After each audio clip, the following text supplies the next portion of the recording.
Welcome to the June 18th meeting of the Ann Arbor Renters Commission. The purpose of the Renters Commission is to advise the City Council and the City Administrator in matters affecting renters in the city. The Ann Arbor Renters Commission is made up of voting members who are appointed by the mayor and approved by City Council, two non-voting City Council liaisons, two non-voting members representing different landlord perspectives, and a non-voting representative to the University of Michigan Student Legal Services.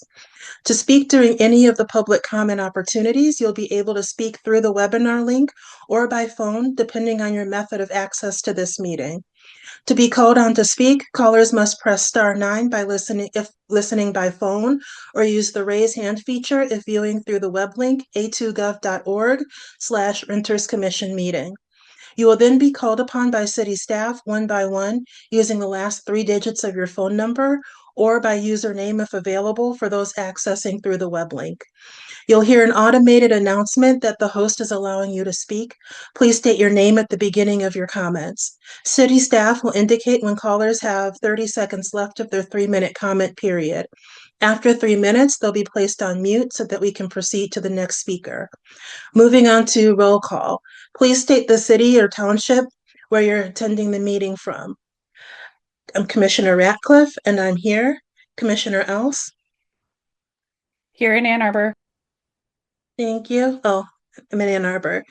Commissioner Chen is not here, not in the waiting room. Councilmember Radina, I didn't see here yet. Councilmember Harrison? Here in Ann Arbor. Thank you. Councilmember Pitts? I'm sorry, Commissioner Pitts? Hi, here, Ann Arbor. Thank you. I did not see Commissioner Liao yet. Commissioner Larsenes? Here in Ann Arbor. Thank you. Commissioner Pace? Here in Ann Arbor. Thank you. And Commissioner Rasuli is absent tonight. Because we don't have quorum, we will not do an approval of the agenda or approval of the minutes at this point. So we'll go to our first general public comment. Sarah?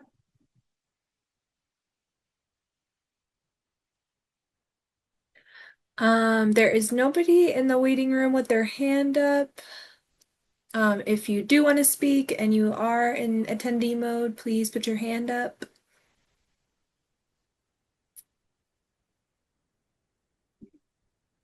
Nobody with their hand raised. Okay, I know we're not live. So we'll go ahead and there wasn't any unfinished business, so we'll move ahead to new business. The first item being a presentation from Bryce from OSI on renter resiliency for renters in extreme weather. Bryce, thank you for being here tonight. Oh, Jordan, sorry. Just a quickie. John is in the waiting room. Just wanted to make sure that he got in for the presentation. Thanks, Jordan. And Bryce?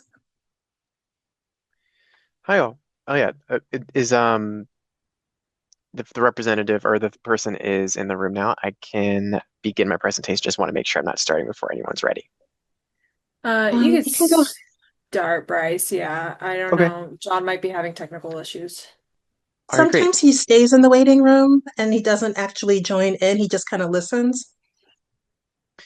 Great. Let me pull up my screen and just we can go through the process, making sure you all are able to see it as well. Okay, awesome. On your side, is it showing the presentation? We see household preparedness slide. That's a larger slide. And then to the right, it says today we will go over, which is a smaller slide. Oh, gotcha. Okay, so speaker notes are visible. Give me 1 second. I'll be able to go forward.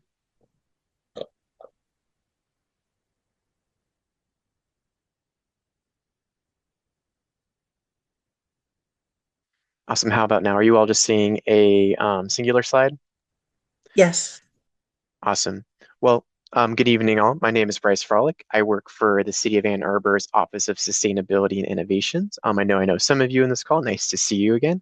And then for those who do not know me, tonight I am going to talk about household preparedness. And when I mean by household, I mean the place in which an individual may live. So it's not talking necessarily about single-family households. It's talking about the place in which you live or reside and who you may reside with.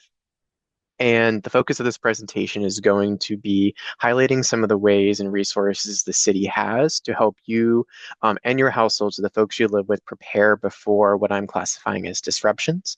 And we'll get into how we classify that and some other considerations. But today I want to make sure that we are able to see if this is going forward. Okay, here we go. Just have a little bit of a loose agenda. I want this to be a nice casual conversation. So if there's any sort of questions in between, feel free to raise your hand. I'm happy to answer them. But here's a rough agenda for my time with you all tonight. I'll spend some time introducing myself so you know who I am. I'll introduce the Office of Sustainability Innovations for those who are not familiar. And then I'll also provide some contextual overviews that frame some of the work discussed tonight and maybe how we view resilience in terms of how the city is being impacted, whether you are a single family household, live in a single family household, or are a renter in maybe, let's say, a apartment building. And we'll also focus on some actionable steps for renters and some resources that I'm happy to hit on, as well as follow up with resources following this evening's presentation. Okay, so my name is Bryce Frolick. I use he, him pronouns. My title at the city is Community Resilience Specialist for the City of Ann Arbor's Office of Sustainability Innovations, or OSI, if you hear that acronym. I work on a myriad of our different resilience programs. So some of you may know me from the 820 Ambassador Program, which is a community extension program of our office. I work with our Resilience Hub servicers, building out our Resilience Hub network. And I also support, along with our friends over at the Office of Emergency Management, on household preparedness and engagement. And something that brings me to climate work is I'm really passionate about co-development of solutions to responding to, let's say, climate shocks and stressors as well. So how we're affected by changing climates, weather weirding, various impacts that people feel. And I want to make sure that we get a little introduction to the Office of Sustainability Innovations and 820. If you see the 820 logo around town, that is, or you see city staff with the logo, that is the City of Ann Arbor's climate action plan. And it sets an ambitious goal to achieve a just transition to a community-wide transition to carbon neutrality by the year 2030. And within the plan, there are several strategies, and within those strategies, action items to be able to accomplish that objective and our community's climate goals. And we like to see it as a framework and a living plan as well. But just for context, it was City Council back in 2019 declared a climate declaration of a climate emergency, and therefore the Office of Sustainability Innovations was born, and 820 was crafted to address that declaration and the needs to address climate in our community.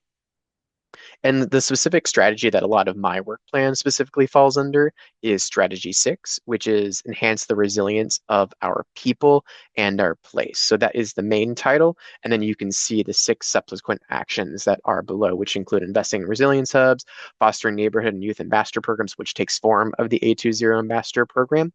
And another of these action items that I work on is just distribution of 1,000 emergency kits by the year 2030 as well. So framing for resilience, I want to say that resilience in our office and how OSI incorporates it into our work is viewed as the act of bouncing forward. So you could think of any disruption. It could be weather related, it could be not. If a disruption happens and your work, it only returns you to baseline, or your mitigation, your preparation for the event, how you are able to respond to it, how you're able to recover it. If your policies, plans, and procedures or strategy only gets you up to baseline, effectively your vulnerability to whatever disruption came your way is effectively unchanged, and the ability to be impacted by said disruption is the same. And that's not the goal. Whenever we're implementing, or trying to increase our community's climate resilience, we want to go beyond our further baseline so that disruptions, impacts do not affect or harm our way of living or people or place in a way that we can be preventable and we can take action on. And what I think is helpful for me to think about resilience or how disruptions occur is I think that there's a way to bracket that into two loose categories, acute shocks and stressors. So acute shocks, I like to define as being sudden, sharp events that can threaten a city, a community, a place, a person, a household, and they're not necessarily, their duration necessarily isn't long. So this could be a power outage that is in a short window of time, something that you still have to deal with, but it's not something that I would describe as chronic, but it may prompt someone to have to be affected in a certain way. And then we also have stressors. So stressors weaken the fabric of a city, community, household, etc., on a daily basis or cyclical basis. So this is something that is more entrenched and common. And some examples of that could be, for shocks, power outages, flooding. It could be short windows of extreme heat and cold. For stressors, it could be something like houselessness. It could be historical or racial trauma. It could be disrupted economies, thinking of the COVID-19 pandemic and how that disrupted our local economies, our national economies, and global economies as well. And then further diving into a view of climate resilience, it's important to have a little bit of a viewpoint on what is the difference between adaptation and what is mitigation. So I'll read from the slides. I usually don't like to do that, but just for us to have a working definition. So adaptation when it comes to climate is, it could be a variety of actions that are meant to reduce or compensate for or adapt to the adverse impacts that arise from changes in the Earth's climate. So the release of greenhouse gases in our atmosphere, making the average global temperature warmer, and then us experiencing those cascading effects. What do we do to lessen the impact of those cascading effects? So it's not necessarily getting to the root cause of the problem of reducing or stopping burning fossil fuels or anything else that is the cause of climate change. That's where mitigation would come in. So it's actions or changes in societal behavior to reduce or eliminate greenhouse gas emissions or to remove greenhouse gas emissions from the atmosphere to prevent significant adverse effects of climate change. So it's removing the source of what is driving anthropogenic or human-caused climate change. And I think it's also helpful to talk about, climate science in Ann Arbor, or, the forecast of what could potentially come our way in modeling. We're lucky in Ann Arbor that we're able to work with the GLISA, which is a NOAA RISE team out of the University of Michigan that's able to give us localized climate projections so we can understand the climate impacts that are coming our way that will affect citizens and people who live in Ann Arbor and in our area as well. So we'll go a little bit over of what has changed, what is likely to change, and then what could be those likely effects as well as we move into how renters can respond or what they can do to be aware and or adapt to some of the disruptions or prepare in advance. So in the Midwest, and this is common across the Midwest, and it's true in Michigan, that precipitation is going to increase. Precipitation events are going to be one of our biggest climate disruptions. So winters over time have become warmer and wetter, and the lows have increased faster than the highs. So that is, if you think about some of the impacts that we receive here in Michigan, you can think about the number of river cities that we have. You can think of the number of communities that exist between, around, or behind dams. And if you think about winter precipitation, it has increased 65.9%, but also falling more often as rain rather than snow. So if you think about the conditions of having rain and then the ability for it to freeze, if you were all in town in 2023 or potentially even in 2025, that creates the possibilities for things like ice storms, etc., and increased precipitation. Faster it falls, the more that chances for urban flooding to occur as well. Warmer, wetter winters mean increase in vector-borne diseases, or at least the opportunity and chances for those as well.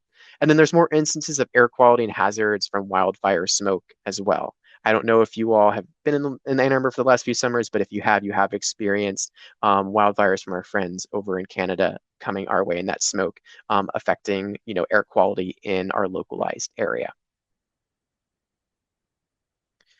So what is likely to change as well, and continuing on the path, is climate models strongly suggest that by mid-century, average temperatures in our area will increase by 6 to 11 degrees, and we'll experience, this is where we get into the talks of extreme heat, we'll experience more days over 90 degrees, which for folks in the Midwest who are not acclimated to those type of extreme temperature changes poses real threats and risk to not only human well-being, but our environmental systems as well as our infrastructure as well.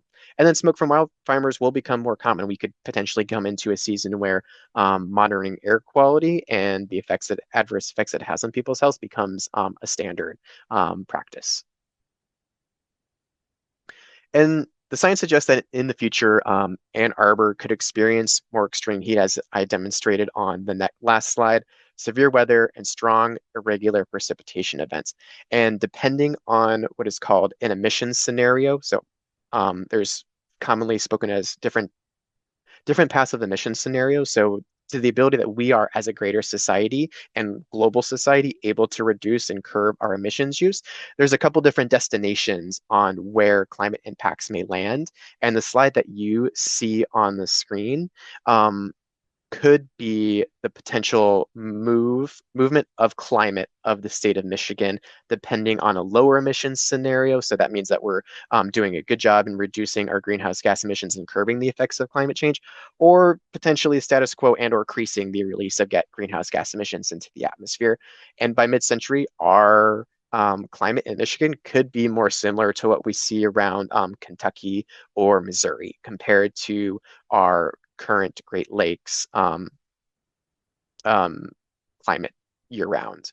So that leads to disruptions becoming more frequent, especially with the irregular flows of heat and their impacts on communities and businesses, etc., can become more pronounced. Okay, so we got a little bit into the doom and gloom, but I promise I'm going to thread us through here into like what renters and folks can do in the city of Ann Arbor. Because one thing that I really like about community resilience, climate resilience, is that we know the issues, and then therefore we know how to take actions and steps. So I want to also name that we are going to try to target in this presentation renter-friendly actions. As a renter myself, I understand that there's a lot of things that may put us in a position where we don't have a lot of control over. So I'll try to really hit on the things that individuals and households can do in a position of being a renter.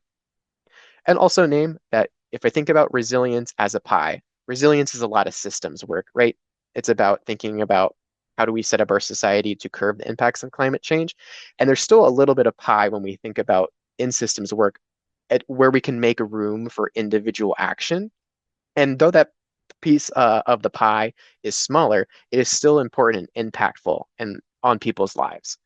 And one thing that we were on the start is if I'm talking to someone who is a renter and they're wondering how to be knowledgeable of the different disruptions that occur in our area, our Office of Emergency Management and our office encourages folks to sign up for any sort of alert system that they're able to.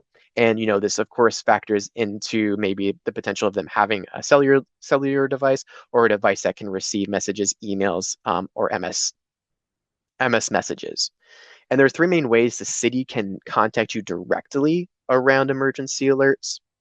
So the city uses an Everbridge system, which is under the county umbrella, and it's to share critical information regarding public safety. So examples of an Everbridge alert could be opting into when there is severe weather. So that is a large classification that could be extreme rain, thunderstorms, etc. It could be tornado watches and warnings and other public emergencies which the public can be aware of. And these are push notifications and emails that can be sent directly to your inbox or your phone. And one thing that's really good about Everbridge is that you can self-select into those different alerts. So you don't have to necessarily subscribe to all of them. For example, if you want to even get alerted about traffic, if you're on your commute home and you want to take an alternative route, you can get emailed or text that, let's say, there is a disruption on I-94 that you want to take a different route to be able to get home.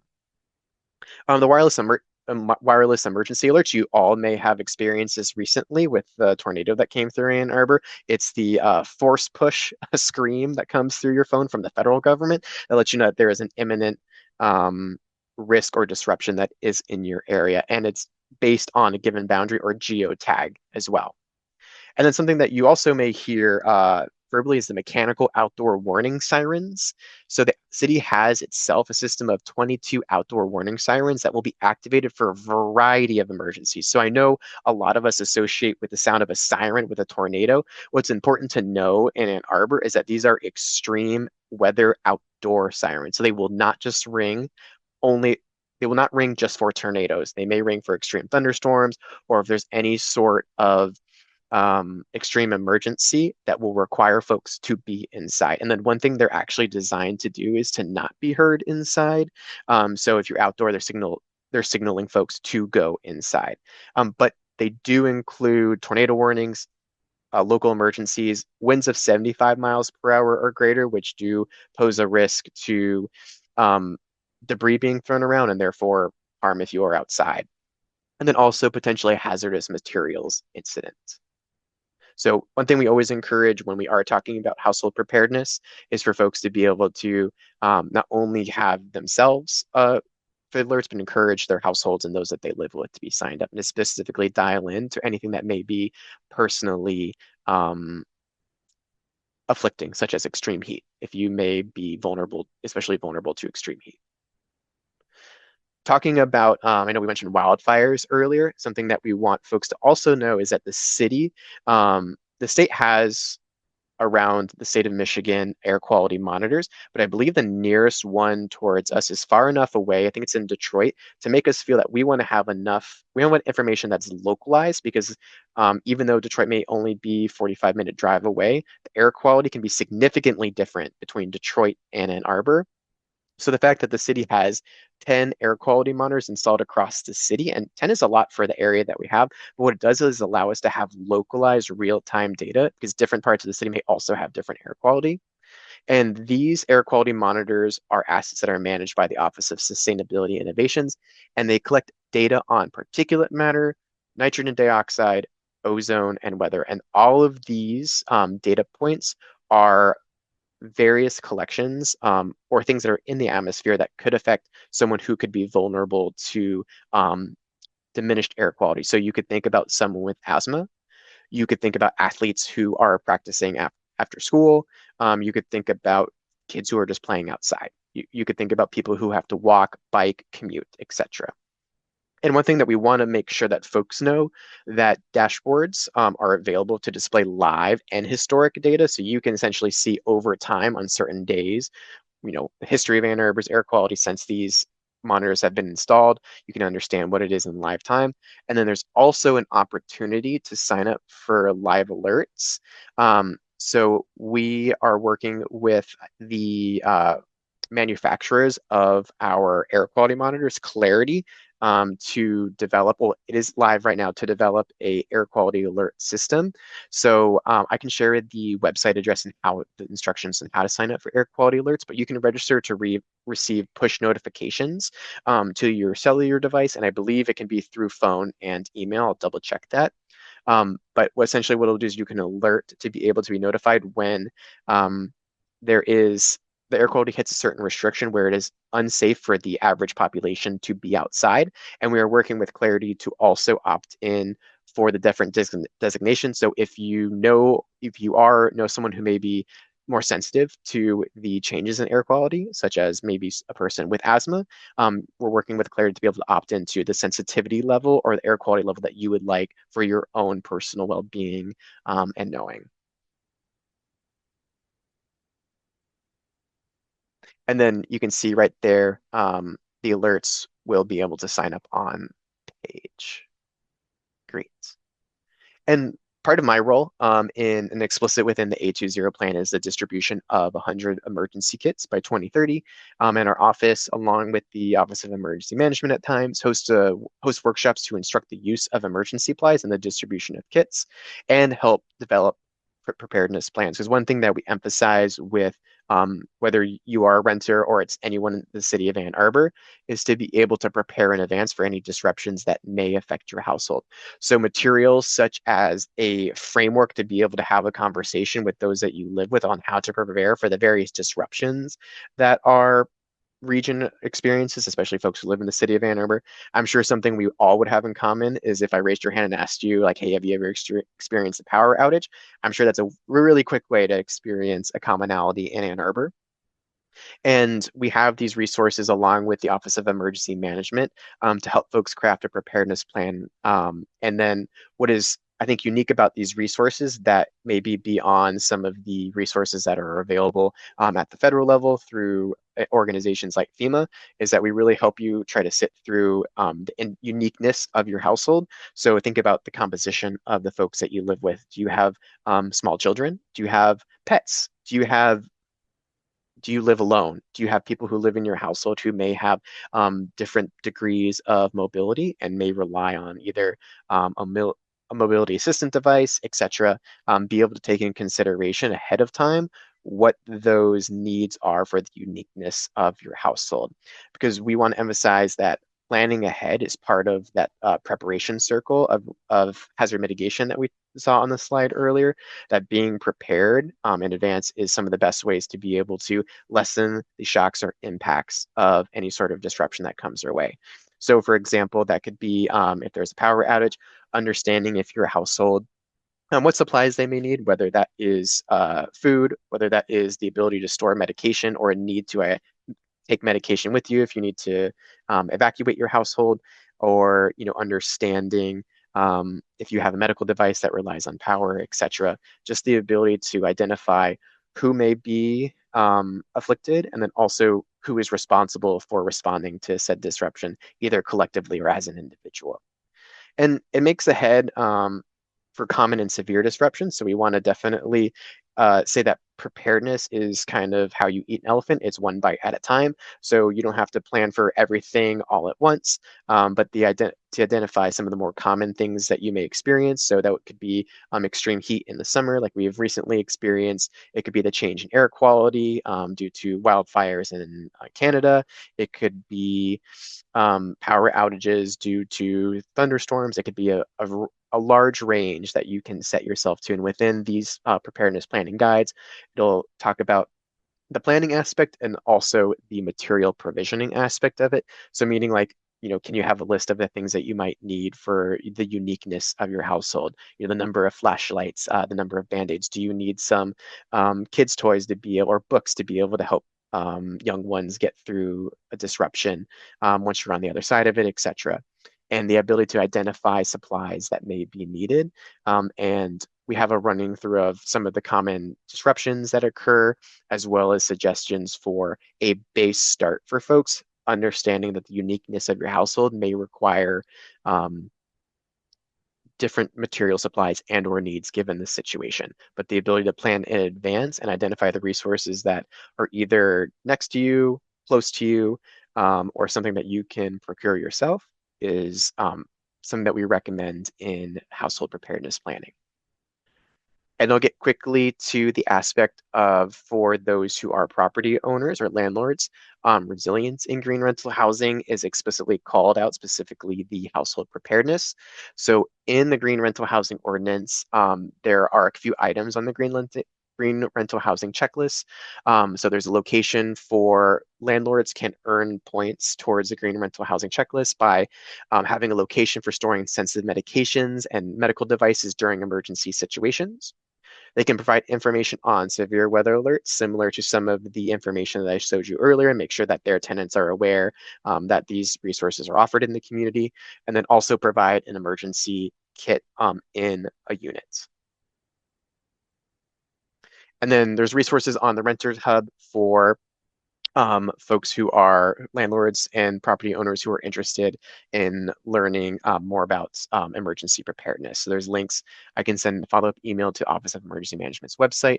And then something that I will make sure that I get to Sarah and the rest of the committee is resources that we highly recommend folks checking out if they'd like to have a starting place to start thinking about household preparedness. So whether it's your first time, thinking about a meeting place during a disruption, putting together an emergency kit, or thinking about a preparedness plan for a disruption that we commonly experience.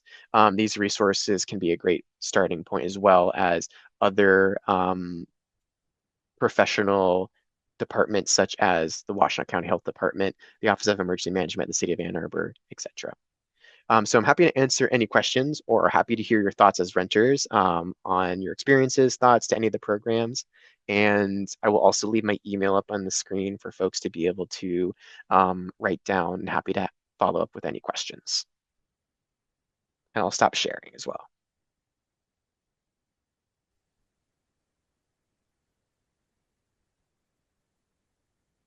Go ahead, Dan. Oh, yes, I do have a few questions. I'm sorry I was a little late. No So, worries. yeah, sorry, but I love it. It's really good.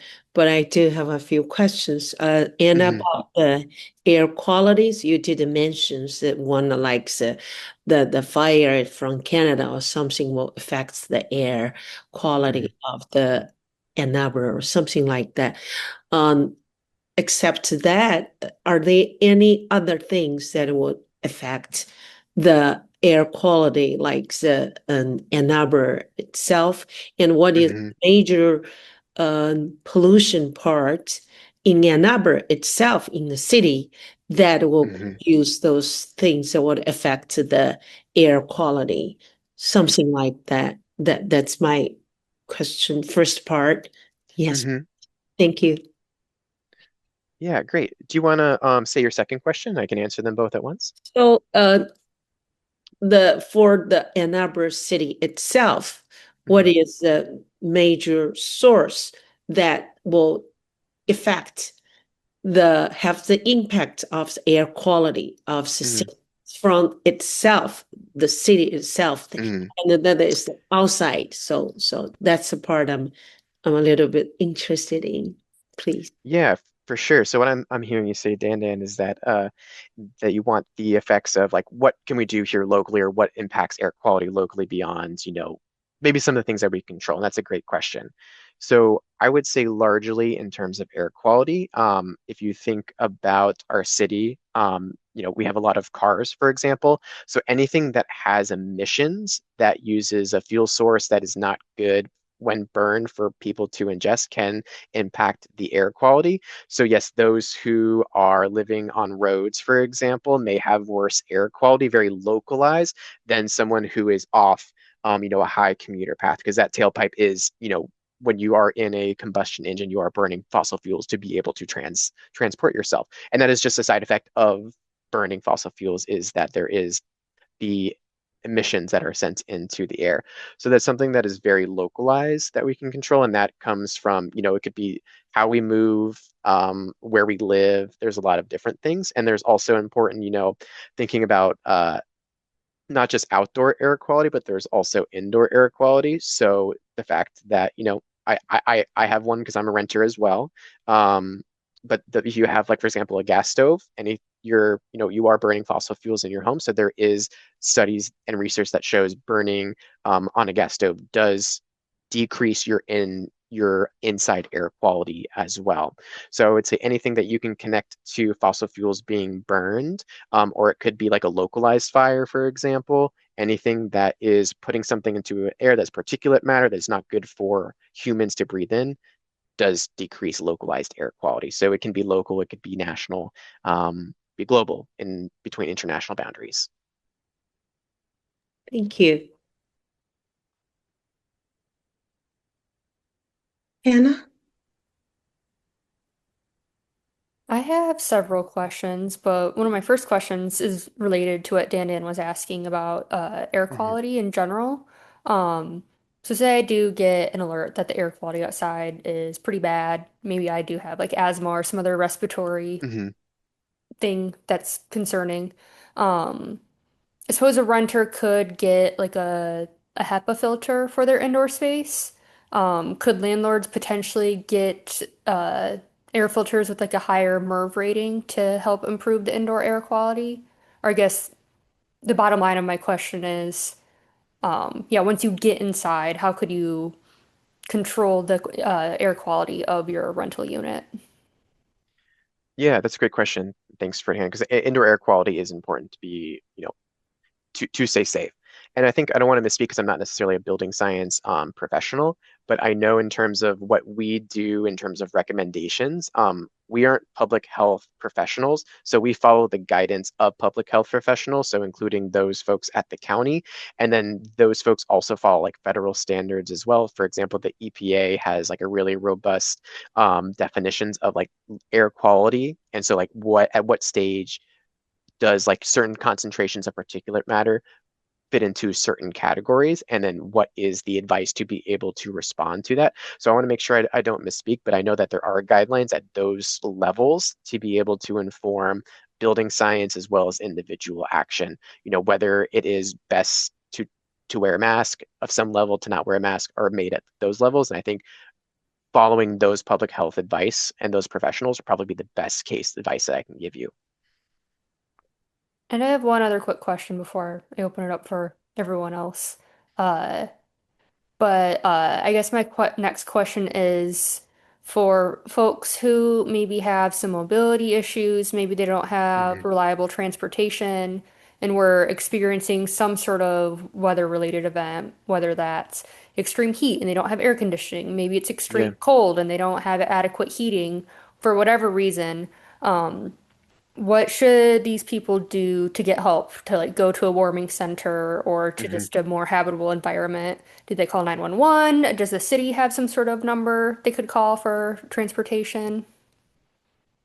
Yeah, I can check in with the resources that we have at the city and follow up. I'm not sure if we have like a direct line. I know in some instances, um, you know, to be able to identify, if this person has, like, say, the ability to move a certain distance. I know the Washtenaw County Office of Emergency Management, as well as the Washtenaw County Health Department, lists the seasonality of some of the things that you mentioned, which would be cooling centers and warming centers, which you would probably see a lot of familiar places that you would assume that people are going to go. Like, I think it's like common community places like the libraries. There are some public buildings that may be open depending on the severity of the extreme heat or extreme cold, and that those calls for those sort of sheltering, I believe, are made at the county level. But the county does list those facilities as well as like the contact information, the location, the hours of operation as well. And I would be interested to see if those individual places had resources of which you are speaking. But Thank I you. know where to be able to look and answer your question. Yeah.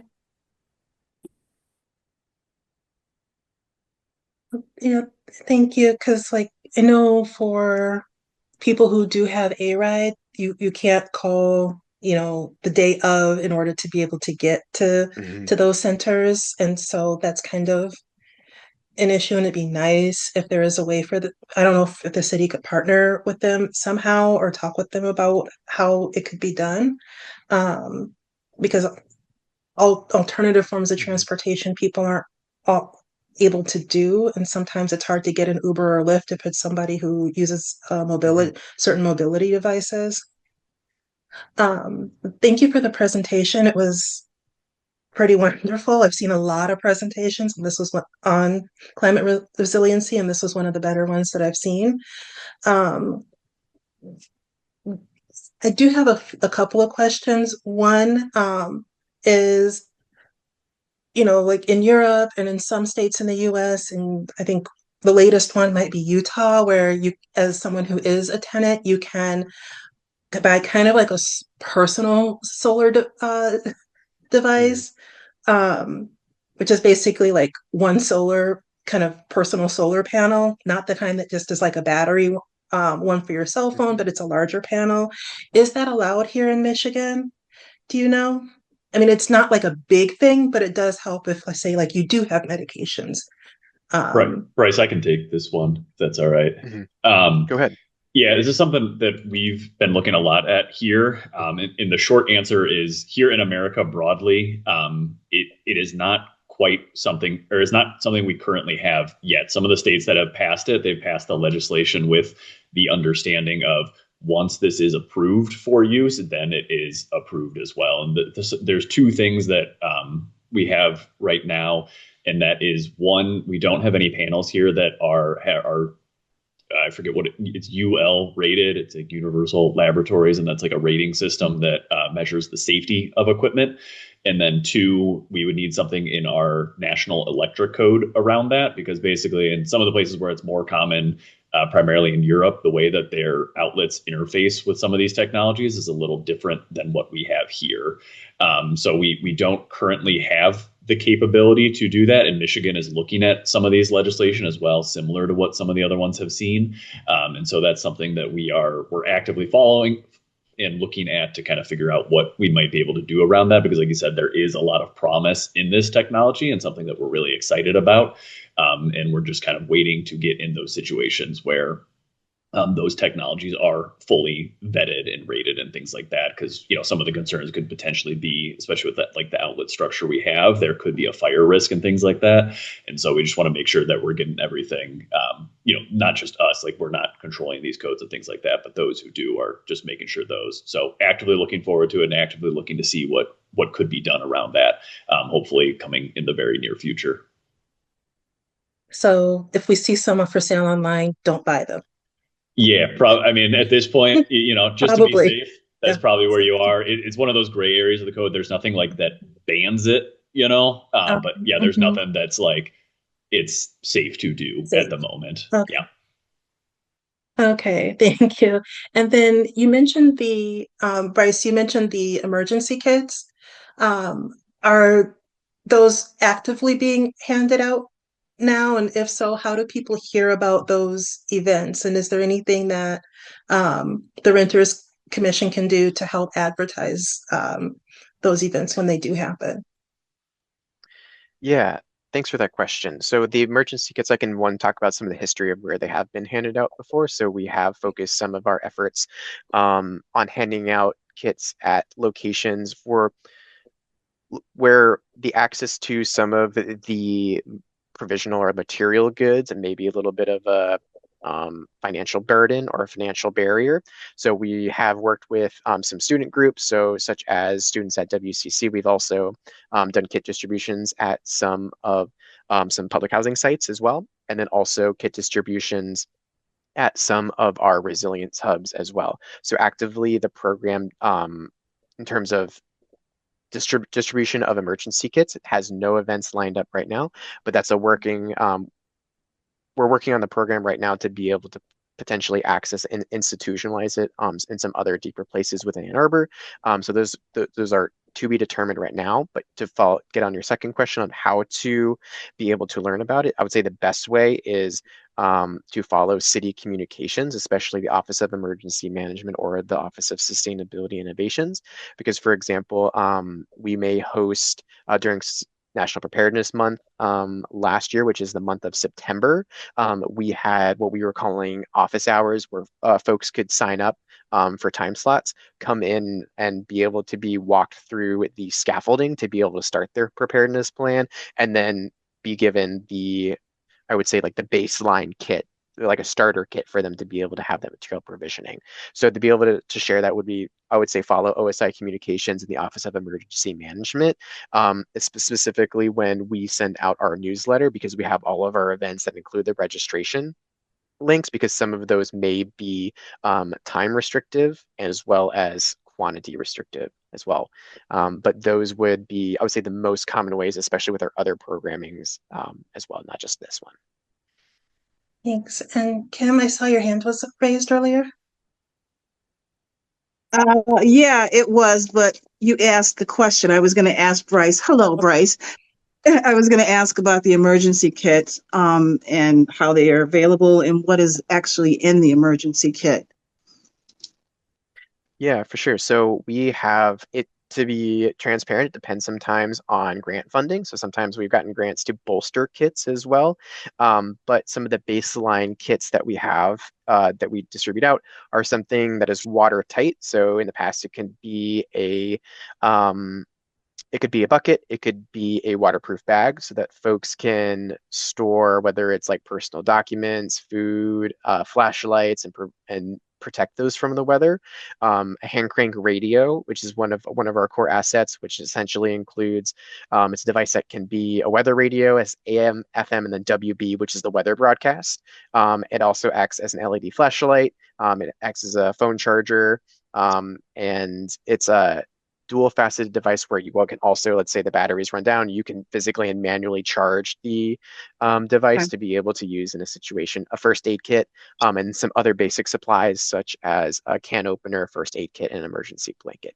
So we have a baseline within our program that which we are, feel comfortable giving out to folks, and then also accompanied to that is an education component where we don't want to assume that folks who are given these type of assets know how to use them. When I first saw the weather radio, understanding what channels to tune to an emergency, understanding how to receive the relevant information, let's say if cell phones aren't working, is also part of the distribution and preparedness program as well. Okay, thank you. Thank you for your question. I don't see any. Oh, Hannah? I was wondering where we could find that household preparedness worksheet. I didn't find it too Mhm. easily right away when I was glancing at some of these websites. And if we Mhm. could possibly even just link to it on the Renters Commission website, because I feel like it would be useful for a lot of renters. Yeah, definitely. So one of the snapshots that I shared, the ones that we use for in-person events, and we defer to the Office of Emergency Management as emergency professionals to display like the ones that they recommend for folks. So I believe, Hannah, if it's not clear, it should be on the Office of Emergency Management webpage, and you click household preparedness.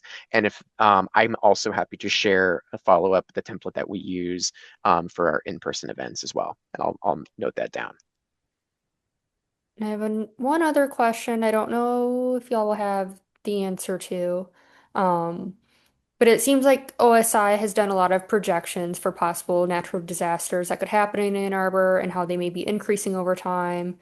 I mean, we had that tornado recently that did some damage. I imagine we're going to have more flooding at some point.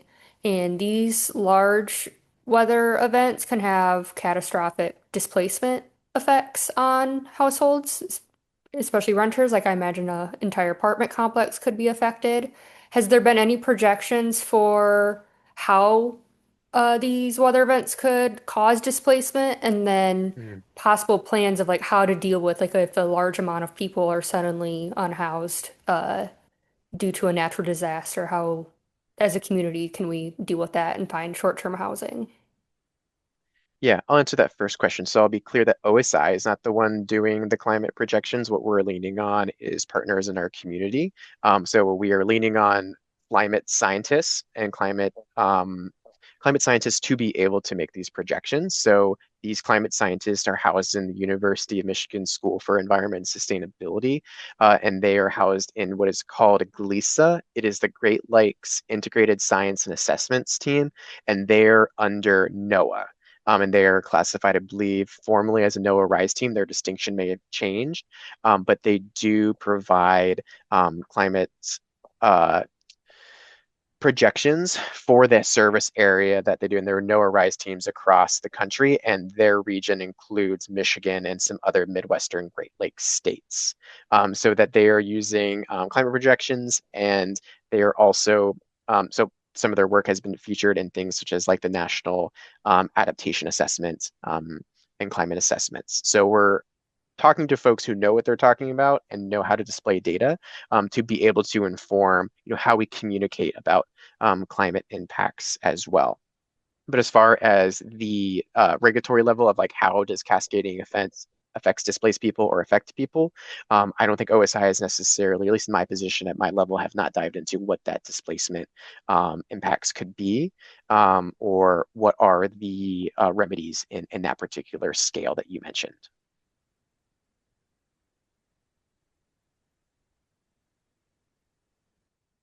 Okay, well, I don't see any more hands raised, so thanks for Bryce for coming tonight. And again, it was a great presentation. Look forward to hopefully getting the slides to go over everything again. And hopefully we can have you back at another time to talk some more about uh, community resiliency. would welcome it. Thank you all for your time and for your service as well. Hope you have a good evening. You too. Okay, and next on the agenda is the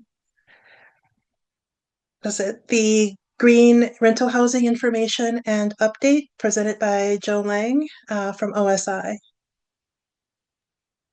Yeah. Hey, thanks for having me again. I know I've met with y'all before, and I met most of you, but just for any I have not met, my name is Joe Lang. I'm a senior energy analyst with the City of Ann Arbor in the Office of Sustainability Innovations, and I'm the program manager for the Green Rental Housing Program. So here to talk to you a little bit kind of about the program. I just wanted to check, because I know, like I said, I know I've presented and we've gone through it before. Is there anyone who is not familiar with the program that it would be helpful I do a brief intro on it for? If not, so I don't have a presentation. I feel we've all had a lot of presentations and, don't need quite another one. And mostly I just want to kind of hear from folks and just kind of, I know you've sent over some questions of it and have answered them, but happy to go further into those and talk about more. So just wanted to give kind of just a high level overview and some of the new resources that are kind of out there since we last spoke. And so one of the big things that we've been trying to do in general, as I share my screen here, is to really work on getting the different resources and the information out to folks as easily as we can. This is something that is new to a lot of folks, and naturally, there've been a lot of questions, and a lot of the questions are easily answered in some of the materials we have. But getting people to that can be a little bit difficult sometimes, especially for something that's new. So on our Green Rental Housing website, we've tried to put as much as we can just right at the very beginning, including some of the most important resources and some of the links to the most important places folks can go. So this is our main landing page, and we, from there, right at the top, we do have two separate spots depending on who you are. For folks who are landlords, they can start off right over here. We have our landlord resource hub, which has a lot of the same information, but everything in here is tailored more towards the landlords who are going through and need to work on what they might need to do for compliance and some of the resources that are there. And then if you are a renter, we do have our renter resource hub that has a lot of different information on there, largely around, things that you as a renter are able to do in your apartment or, wherever you live without any of the kind of those big things that you might not have control over. Like Bryce mentioned in there, we have a lot of stuff in here about things around energy and resilience and things like that. We also have, some things around emergency preparedness. And some of the other resources that are out there. So a couple of things that are new since we last spoke outside of, the ordinance fully, it went into effect after it was passed by council 10 days after that, but it went into enforcement starting in January of 2026. And so we've been really rolling with that, and I'll touch more on that as we go. But just want to touch on a few different resources and updates we've made and some that are on their way. So one, we've been continuously working on the checklist just to try to make it more readable to folks, more clear to folks, and try to incorporate more things into just the same place. So you're not having to jump around as much between different documents and resources and all that. Those are all still present if folks need. For instance, a lot of the information is in the regulations. We've tried to put a little bit more of that into the checklist so people don't have to go in between them. And then coming soon, thanks to some feedback we've gotten throughout and something we've been wanting to do as well, we'll have more information in there, because one of the things that folks need to do as they're going through the process is submit documentation of the different materials, and we'll have information directly in the checklist on saying what types of documentation are accepted. We have also published this landlord resource book for folks. It's geared towards landlords for the purpose of understanding what they need to do, but it can be applicable to anyone of just learning what the different materials are. Essentially what it is it's for the checklist itself. And what it is for every single item on the checklist, it talks about what it is, what someone needs to do, and then it connects them to resources that they can use to achieve that. So try to be a helpful walkthrough to help people, one, kind of cut down on questions and confusion, but also just make it simpler to go through the process where you can to just, again, better understand, like, I don't know what this item is and how can I get help if I need help with that? So that's been something that's been helpful, and we like to have. We also we had some of these before, and some are new since we last spoke. But again, acknowledging there are a lot of options that can be done for relatively low to no cost, but there are some that if folks are interested in pursuing, there are costs, and acknowledging we do have 2 sets of rebates now that are available depending on the housing style. So we do have and we did have when we first talked about this, we do have our A20 rebates. These are for more of the, single family to very small multifamily properties, generally more geared to, again, if it looks like a single family house, it fits into here, or if you got 4 units or less, but units is a squishy definition. But there's a lot of rebate dollars available in there for all sorts of things, like, again, generally insulation, for HVAC, heat pumps if needed, water heaters if needed, stoves if needed, things like that. But we also have, this is new since last time we spoke, we do have a new program called Insulate Ann Arbor. This is a collaboration between us and DTE. DTE is mandatorily required every year to spend a certain amount of funds on energy efficiency, but there's been difficulties in getting that money out the door in some cases, especially to multifamily housing, especially market rate multifamily housing. And so what we did is we're collaborating and using our rebate funds that we have and using them with DTE's rebate funds so that we can offer more money than either of us could do on our own. And so again, this is primarily for multifamily properties. So your 3+ unit and some of the bigger buildings there. And again, it just stacks our rebates with DTE's rebates. You can kind of ignore these numbers as you're just thinking about it, but it can provide up to $250,000 or 90% of project costs for income qualified properties, or up to $75,000 or 50% of costs to market rate properties. So pretty real significant funds. And this is exclusively for insulation and air sealing. And that's primarily because, one, that's where you get the biggest bang for your buck. Pretty much no matter what type of property you have, what type of heating you have, doing insulation and air sealing are the things that reduce how much energy you use. So it's a really big benefit for anyone in any situation. And as we talk and go back into just green rental housing in general, those are some of the areas where you get the potential biggest benefits. There's a significant amount of points for insulation and air sealing on the checklist. If you're going down the home energy rating system or HERS route, we found pretty much if you have pretty good or decent insulation air sealing, that pretty reliably gets you to the score needed for the HERS route. So those are just some of the bigger updates. I can also go into specifics kind of as we go and as we have seen in just talking about some of the questions. One of the things I want to note, because folks asked about, have we issued any fines yet? Which is we have not as of right now, and because what we've been doing, we know this is new, and we know it's something that can be confusing. People can be caught at different times of it. I just want to note, we can talk about, we do have kind of just our general timeline for how people go through the process. Technically, per the ordinance, everything is due in stream at the time of the unit's inspection. But because people are, one, still learning about it, and just, it's new, we're getting through it, we do give a 60-day grace period to get everything up and in there. And we are communicating with folks throughout. We've improved a couple processes recently so that we can be more consistent with our communication as well.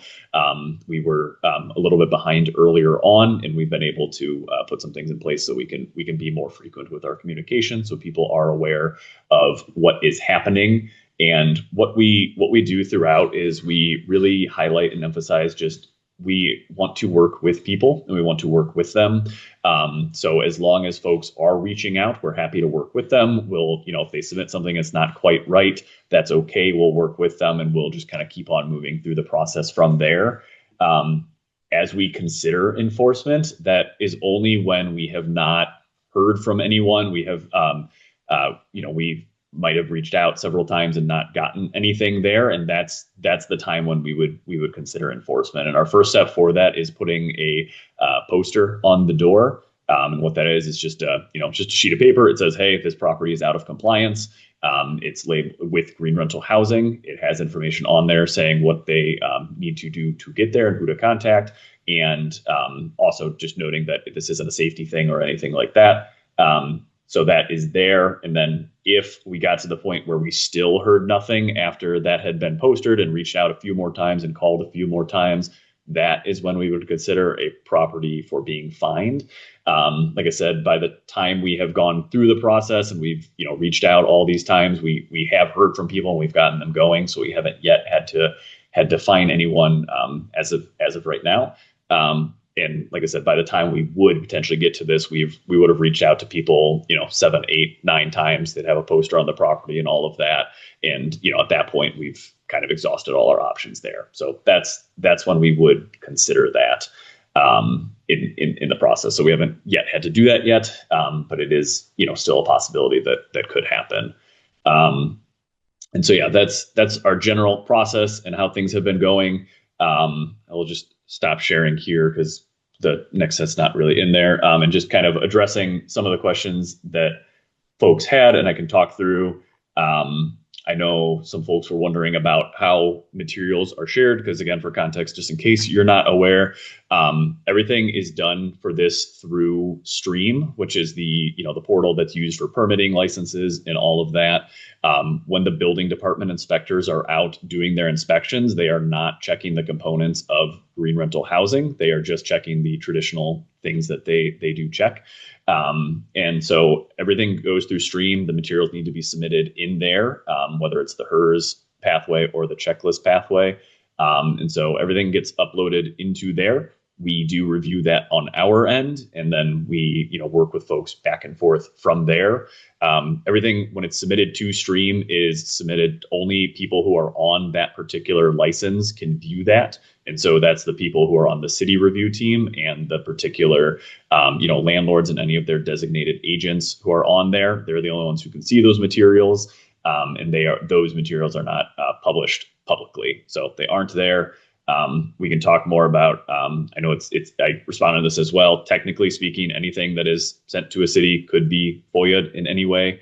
But there is procedures in place to redact any sensitive information, anything like that. So we are able to do that. And then the other question that was just in there, in case folks didn't have a chance to read it, is how long does it take us to go through this process? For each property, again, it does vary just depending on the how things were submitted and what they've been through.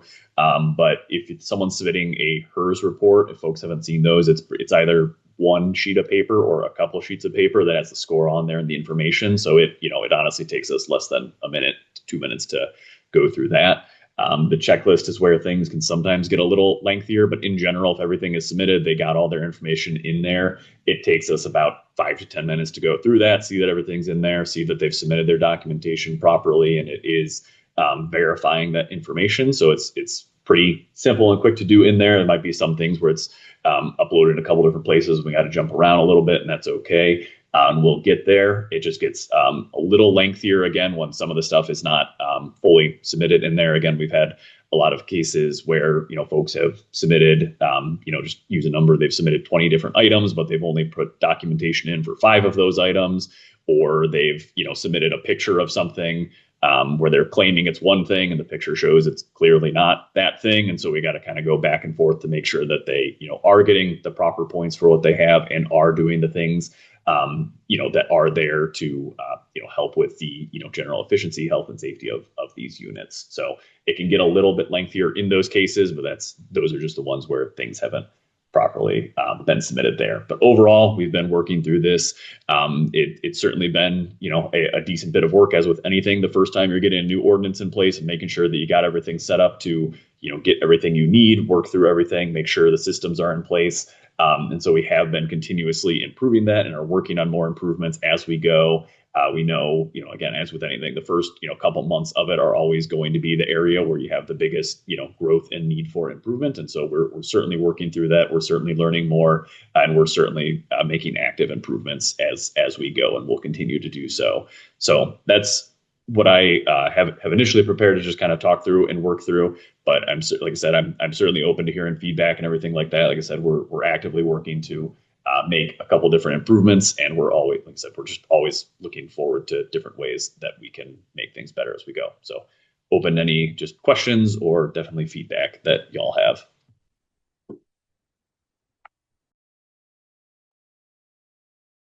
Hannah?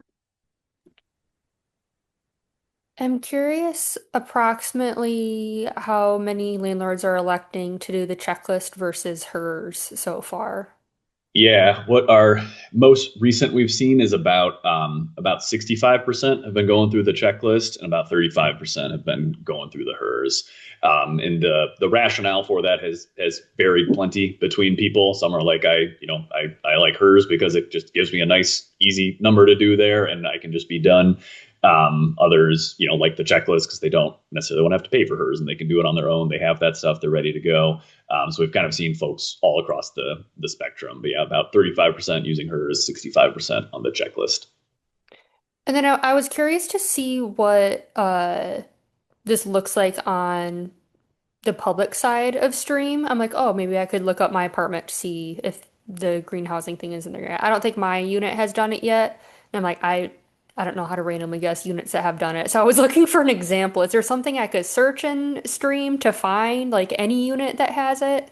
Sure. Yeah, and that's one of the things that we're one trying to figure out. And we knew this going in, and then also as we think long term of like what are better ways to display this, because yeah, absolutely, like Stream is not set up to be like a here's a public accessible thing to go find all that documentation. So we always knew that was going to be something, and our plan was always like as we start getting everything in, how can we do something to display this better over time? So there's not an easy way to search for what the thing is immediately, and there a couple one Stream's just not always great at searching things in general, and then two, the way that things get listed in there is like there is technically a file type for green rental housing stuff, but it doesn't always show up in the search, and also it doesn't always get labeled properly as it's submitted, and then once it gets submitted, like we aren't able to change what system it's under. So the answer is no, there's not a great way to it. I can look for one to like find just so you can see what it is, but in general what we do is like we said, depending on how people submit their things, whatever has the score on it is what we publish, so it can be viewable by the public. So, for instance, if it is a hers score, we publish the hers report, and so that could be like a one page that says here's what it is, here's the things they have that got to that. Depending on the hers rater, sometimes they have like a couple pages that breaks it down in more detail. For the checklist, we do, we try to submit at least what are the things that are claimed. Like I said, there's been some cases where folks have put it all in one document, which is totally fine for us to review. But just because it has like here's all the score and then here's the pictures that are also in there, we don't want to post that publicly just in case. Like we look through it just to make sure there's nothing in there in general, but even we don't want to miss something that like accidentally has something in there. So we'll just we'll create a document that says like that says this property got 78 points. Here's the items they got, and we'll publish that there. But in general, like I said, it's not a great system for searching it. But if you're ever on one, there should be like a files or attachment sections you can see, and that's where it would be located. But long term, that's something we really want to improve upon. Just as an example, our two other ordinances we have that are in our suite of energy efficiency ordinances are our benchmarking ordinance and then our home energy rating disclosure ordinance. Both of those, what we did is after the first year, we were able to start getting on a regular cadence of taking the information and uploading it in just the score. So it wouldn't be all the other stuff in there, but it's in a map. And so then you can just bounce around the map, look at different things that just show what the score is, or you can search up individual properties and put that in there. That'll in an ideal world, that would be something we would love to do, but it's also something we'll have to check on, just because there are certain like data disclosure things we want to be careful of. In some of those, you have a little bit more flexibility because of how things are put in and all that. So we would just need to make sure that that's okay, especially so we're not running afoul of any data privacy concerns like that. But in an ideal world, there is an easier way to search all these so that we can have that going forward. And I do have one last question about the like if you can't really get a hold of the landlord, they haven't submitted the checklist or whatever, and you put like a flyer on the property door. Has that seemed to be working? Because on one hand, as a tenant, I could find that alarming, like, oh no, there's something wrong with my building. And then on the flip side, I could imagine tenants just like completely ignoring it, like, oh, that's not my problem. My landlord will figure it out. Um, so A, is it working? And B, uh, is this after you've already mailed the landlord, called them, like used every other avenue of communication? Yeah. So exactly. Yeah. We've gone through. We've done done emails, reached out. Initially, we weren't able to keep up with the number of calls, so that was something we fell behind on. But we are doing that now, so that is an improvement we've made. But yeah, in those situations, at this point, they've been reached out to it pretty much at least 7-8 times at this point. Again, we have improved on that since the beginning, and that's where we're at now. So that's where we're at. And then in terms of effectiveness, it has been effective. Again, we have a standard poster that that we use, and we try to make clear that, hey, this isn't the fault of the tenant. This is still safe to live in, things like that. But for everywhere we've posted, almost entirely everyone has reached out to us then and has gotten into the process. Like I said, we've the first time. With that kind of timeline, is we could have started potentially finding people in April. But it's now the middle of June, and everyone that has kind of gone through that process so far has been reaching out. So it works in that capacity. It's just because it's something there, and it's there. They see it. They can't. It does in some cases require the tenant to reach out and be like, hey, to the landlord. But it does get people's attention. Thank you.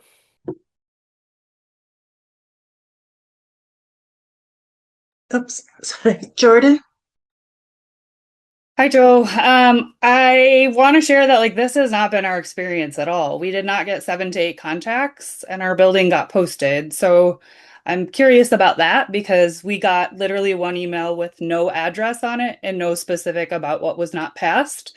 And you put a notice that looks like a house is uninhabitable on our building. And I just want to be clear because that gave our tenants incredible anxiety, and it's just really that process did not work that way. So are you suggesting that now this is a big significant change, and where can we read what the process is for that as landlords? Because I'm really curious to hear about that, and I'll start with that question. I have more, but that's the first one.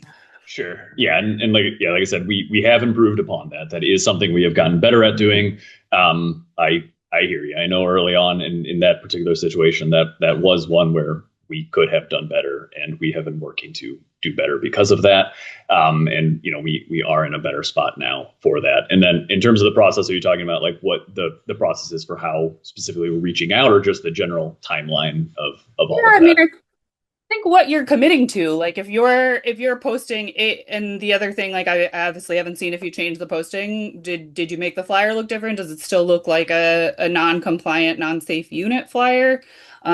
Is it, are you committing to actually calling that many times? I can't imagine that that's a great use of city time to be tracking folks down like that. But I'm curious as to is there somewhere that is being written down so that we know what to expect, and that we are accountable to each other, that, I guess, that process, the back end process, not the, we see the front end process. But I'm curious, Yeah. are you getting an email? It specifically says you have not passed because of X, Y, and Z. This is the house we are talking about. It is at this address.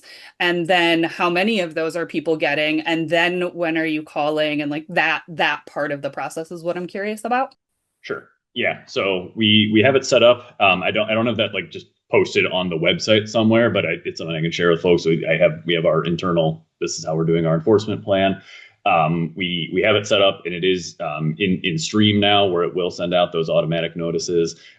One, everyone gets them on the front end too, of saying when you're going to register for everything. All that information is in there, and then as they go, as something as a new license is requested, we get a notification for that. We go in, we review it, and we set up if things have been put in there or if they have not.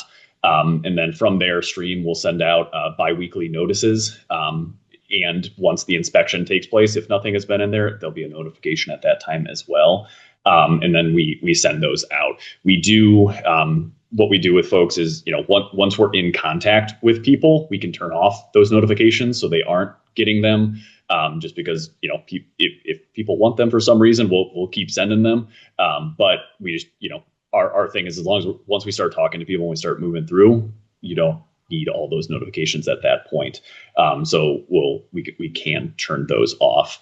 And then there is, so in all of those, they do have this, it does lay out, here's what your CR number is, here's the name, or here's the address of the property that's in both in the email, and think it should be in the header now. If it's not, I will fix that. But yeah, it should be doing all that now. And so that is all things we did not originally have, and we do now have in place. So we were able to do that.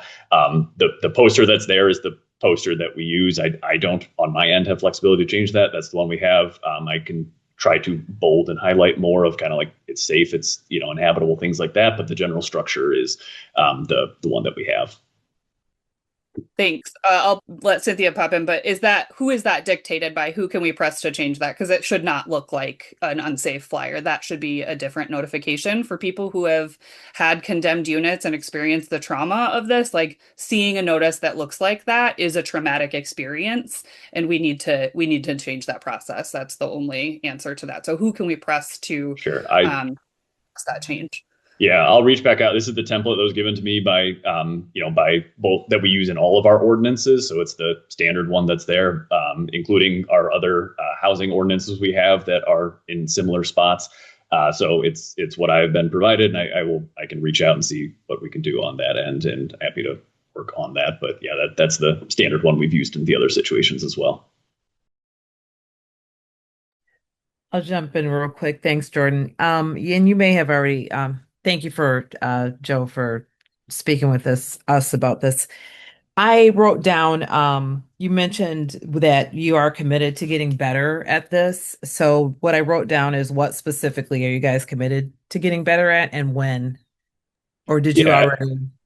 Sure. I want specifically to know what. Yeah. I mean, yeah, for instance, some of those communication, again, like, we, and some of it was because of it was in a manual system. It's like we needed to manually send that email every single time and kind of going throughout. And so now that we have a more automated version of it, there's no human error and by automated, it's not, some AI system or anything like that. It's just if the thing is not there, it gets sent. So that's one example of a thing we have improved upon for that. Some of the other stuff is like, we've added a couple more items to the checklist that people have reached out and said like, hey, we think this should be included on there. This is something that makes sense. And we said, yeah, that makes sense. We'll put it on there. Another one that I mentioned as we were talking earlier is this is something that's bounced around a lot as we've went. The original iteration of the checklist had all of the information on like, here's the different types of documentation that you need to submit as part of this. People felt that was overwhelming, so we took it off. And then as we've gone through this process, people have said, why isn't this on here? And we're like, we'll put it back on there. So we're doing that. That'll be out by the end of the month. So that'll be available. So that's kind of what I mean. Anytime we get feedback from folks, we're happy to work with them on that improvement. Those are some of the things that we have gotten most recently and we've been working through. And then if there's, more that comes in, we're always happy to work with folks on that as we go. Okay, thank you. Before Jordan before she goes again, with that said, the signage. So you got feedback today about the signage. I also am commenting about that as well. And perhaps it's something that needs to be looked at more globally, because it does cause trauma when folks are, coming to their home or they're leaving their home and they see this unhabitable looking sign. You can imagine that, especially if individuals have had previous experience with signage or and the such, that would cause trauma, which causes harm. So is it something like, how should we look at, maybe broadly looking at how we handle our signage, or maybe do something different for this? This is a new program, so perhaps. Yeah, I'll reach out. I mean, like I said, city offices are closed tomorrow, but on first thing Monday, I'll be chatting and seeing, what we can do. I don't know what all I can commit to at this time, but I will be having a discussion about it. I'm happy to report back on how that goes. Perfect. All right. So you'll report back and we'll wait to hear. Thank you so much. Jordan, you can go ahead. I'm good for now. I see Hannah and John have hands up. I'll yield to both of them and I can follow up after. John go ahead first. Am I never know if I'm muted. We hear you. We can hear you. Okay. I don't know how to Oh, hang on. Here's my photo. You don't need to see me. But by signage, are you talking about the document that's posted on the how on the structure on the residence? Yes, Okay. Um, and Joe, let's talk about what our ordinance says in that regard. Okay. you bet. Happy to. Okay.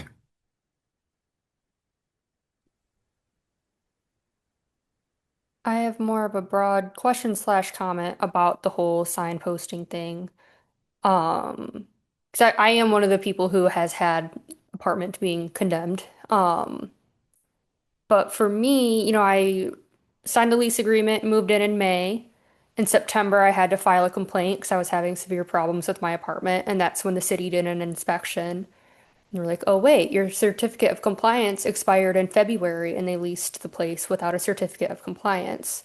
Um, so I'm wondering, is this like a newer thing? Like, does rental housing services put signs like this on the door if like the certificate of compliance has expired?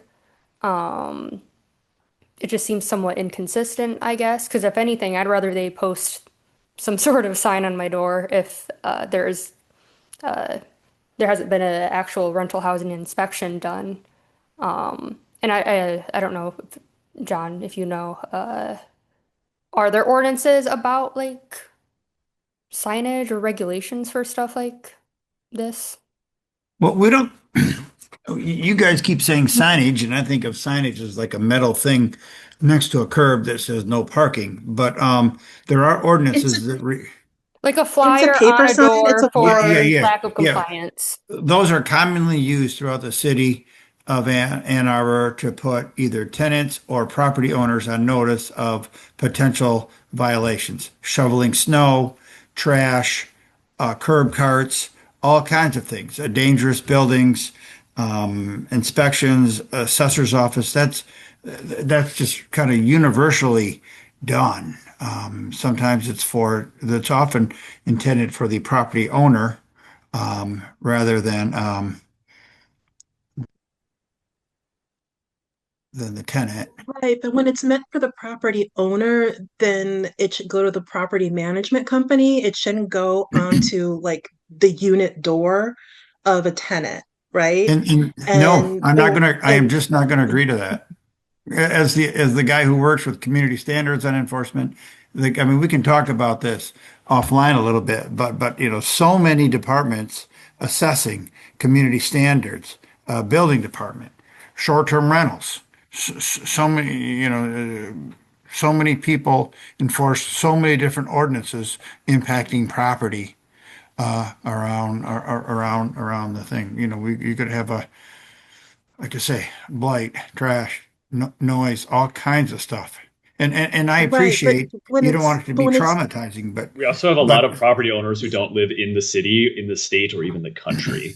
And so in those cases, we send out notices, we send out, everything around there. But, one, for instance, I can't drive out to San Francisco and post on someone's door who lives in San Francisco. So I do acknowledge these, some of these issues here and some of the things that we can consider how we are working around it. But, again, we have landlords and property owners who don't live in Ann Arbor, Michigan, or the United States in some cases. So right, but you're also on top of the rest of it, you're also relying on a tenant to talk to their landlord about it as well, which is putting an additional burden onto the tenant for something that is 100, in this case, it's not their responsibility to do anything on that checklist. But Councilmember Radina? Yeah, I think on that point, I would simply say, I mean, I'm hearing Joe commit to checking if there's like an alternative version we can use so that it doesn't potentially trigger trauma that is related to uninhabitable postings, things like that. But I also would say I think that there's a kind of tenant's value in knowing that that their landlord is out of compliance. And so, I would say while it's not their responsibility to fix it. I'm also hearing that the process now is for the property manager to hear from staff up to 7 times, and then, there's a posting as well. And at that point, I do think it's important for a tenant to know that their landlord's out of compliance with something, because they're not the ones getting those notices earlier either. So I think, yeah, making it clear that this is not something that the tenant's responsible for and that it's still habitable is, I think, important. But I would actually make an argument that I think it is important for the tenant to see it if we get to that stage in the process and to know that their landlord is out of compliance. Can we follow up with rental housing services about their flyering method? Because I'm curious as to why I had to live in an uninhabitable unit for months and didn't even know it, when apparently they could go around and put flyers on doors for that. Sarah, can you leave a note for Kristen about that?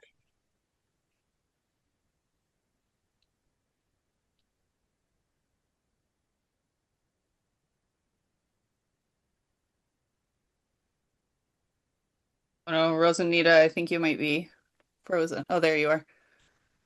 Here I am, Sarah. Oh, I'm sorry. I gave a thumbs up. Sorry, I had to scroll over there to find you. Thanks. Yes, yes, I will definitely put that as a no. And I will tell her she needs to follow up. Thanks.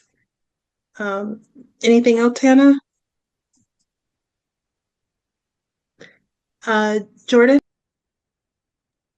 See, John's got his hand up again. And I mean, I'll just add, like, to me, I think, and maybe if we're talking about this globally, which isn't a Joe specific thing, so I'll make it very short, like uninhabitable, super serious safety things, posting one way are a very different thing than, like your landlord isn't following. And I don't disagree with Travis. I guess if the city's tried to make contact 7 times, of course, as I've mentioned, that was not our experience, then like, I don't mind tenants knowing if it's that much that you're going through. But also this ordinance has been pretty hard to meet. And I hear Joe saying we're working. So, I mean, as long as we kind of have that promise in the city. Joe, I was curious about what percent of people, so when you say 35% of houses in Ann Arbor are passing hers and giving that to you, or they No, have done the of those who are compliant, 35% have done hers. So of the all of those that have been in compliance and have been through either they've been certified through the checklist or through hers and certified, yes, your property is compliant. 35% Okay. though have been hers. And they're not submitting it to you if they're not compliant. So we don't know how many people are choosing that path, or like I guess I don't know what the benchmark is. Like every one of those 35% then is compliant via hers. Is that, I'm sorry if I'm getting nitpicky. Yeah. No, that's fine. Okay. No, totally Okay. understand. And so, yeah, so again, yeah, basically, and just for everyone, the way that it works is people have to go through this at the time of their inspection for their certified rental license. So not every property has had to go through this yet, but of those who have gone through and they've had their license for their inspection for their certified rental license, of those who have fully gone through and have been fully compliant with green rental housing, that's the number that we're looking at there. So these are people who have gotten all their materials. They've either gotten that score of 110 or below on the hers or gotten 70 or above on the checklist. I don't have numbers for, yeah, go ahead. Sorry. What is the age of houses? Like, so for example, we had one house that they did the hers on, and we've had 2 of the home energy assessments that said we wouldn't pass hers because they're old houses. And so I'm trying to figure out, like, that's 3 of 3 for us that would not have passed hers. So I feel surprised by that big of a number, and I'm curious as to how folks are getting there, because we're being told like we can't get there basically with the energy efficiency and the air envelope that we need to. So who's doing that? What's the demographic of like who's getting through with hers, and how that's working? Yeah, I don't immediately have that like broken out or anything like that, but I think as we're working through and as we're looking at our kind of just broader data collection, like all that information, for instance, is in the report. Like it says like when the house was built and things like that. I haven't like run that analysis at this time. But I I would be think it'd be curious. something it'd be good to look into. I agree. Yeah, I mean, I think that is important because I still am arguing that our older housing stock is being disproportionately significantly affected by this, both financially and just with the amount of things that we need to do. So with the checklist, just we've gone through this 3 times with 3 houses now, and we have to enter the houses 4 to 5 times. So and 2 of those visits being over 2 hours, well, actually 3 of the visits being over 2 hours. So we are hearing from residents things like, hey, I have an ESA and now I have to take off work every afternoon that you want to come visit the house. So over 5 visits, like that's a ton of time. And I mean, I know I've talked to you till I'm blue in the face, but I think when we're talking about the purpose of this committee, which is the renters, our renters are largely having bad experiences with this. And I don't know how to balance that because we're having to go in, we're having to take pictures of personal things. We try to crop them out, but still I'm telling an immigrant tenant, I am uploading pictures of your house that is occupied to the government. And I think we're really not thinking about that photo piece enough. So I'm curious as to what's being talked about A, how to protect tenants, how to reduce the amount of entry. And then my second follow-up, and then I'll be done taking up space, is we did the home energy audits. They take over 2 hours.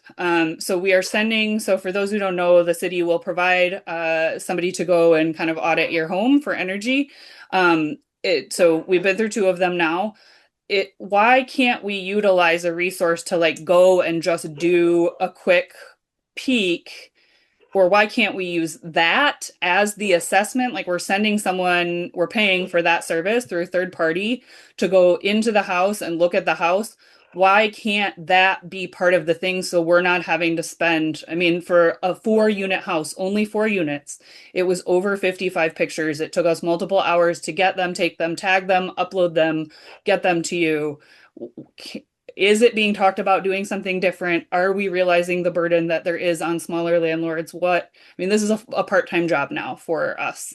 That means that we're not doing upgrades to our units. It means there are other things that then happen that affect our renters on the day-to-day, much more than this. And so I'm curious as to what is being done at the city level or being talked about the disproportionate burden that is being placed on smaller landlords and the older housing stock.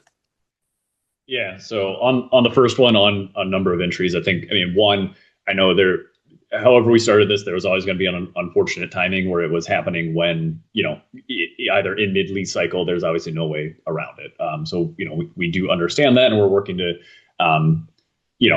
we are cognizant of that and we are thinking of ways of that while also considering that we do need this type of information because what we have seen in many cases of people claiming something, and then once we required them to, submit the documentation, what they submitted was something completely different or completely just inadequate. Or so while I wish I could just kind of wave a hand and say I don't need this documentation, we do, and we also don't currently have a system in place where we are able to do that through the existing inspection process. So I am open to always thinking about different ways that we can work through this process and reduce that. And, some of that hopefully gets easier over time, especially able to coordinate these while tenants aren't there, whether they're, during the change out process. I know that won't always be possible. I do understand that.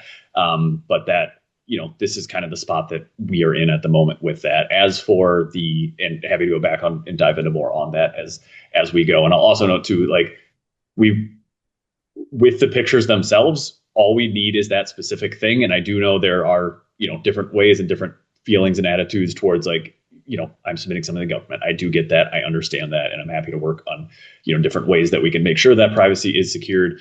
But, for some of the stuff, for instance, and maybe we can do a better job of just education around it. But, I've heard one of them where it's like, well, you're asking for, say, a faucet aerator or something like that. I don't need a picture of the entire sink, which we get in some cases. I just need a picture of the aerator or a purchase receipt of that. So there are ways that we can work to have those images and those documentations without including some of those difference. But I know there will always be that, that barrier and that understanding there. So I do understand that. And I'm happy to think about different ways that, we can go through that and consider that going forward. As for, those assessments, I'll note that Right now, the system that is doing that, so this is through our home energy advisor service. This is something that's been running prior to the green rental housing ordinance.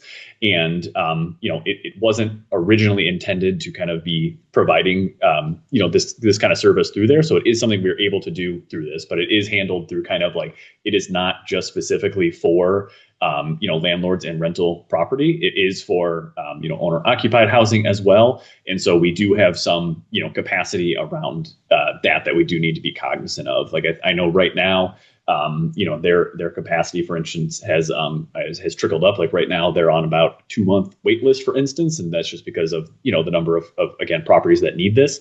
And if we were to like that service as it is right now, and with the contract that has it, is not able to cover all rental property units, kind of again across the everyone that would potentially want it would need it. So we're open to looking into new ideas. We are, folks haven't seen, we do have we had an RFP out that can kind of get for folks to potentially consider some other options for kind of helping people work through this and being able to help with that process, including potentially being able to do some of those assessments in that manner.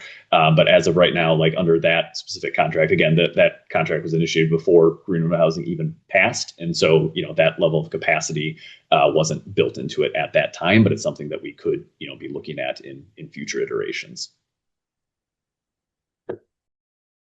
Thanks. I still hope you'll really work to understand the burden. I really feel like I'm not being heard when I talk about that. Like it's really affecting us and our residents like a lot. And I keep repeating that, and I keep getting we're just going to keep trying to do it, and it feels really frustrating for something that's literally taking pictures. Like we've had to make very little changes, which there's a whole different argument about, obviously the costly changes cost.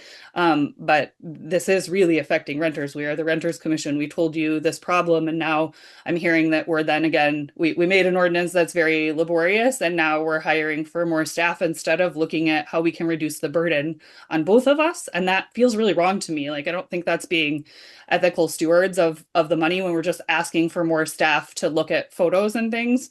I think we really need to think about how we're looking at this. It's not fair and it's not right. And that'll be my last comment. But sure, yeah, and I'll say, and to be clear, whoever will be coming in for this would not be for the compliance side of things. It wouldn't be people looking at checklists. It wouldn't be anything like that.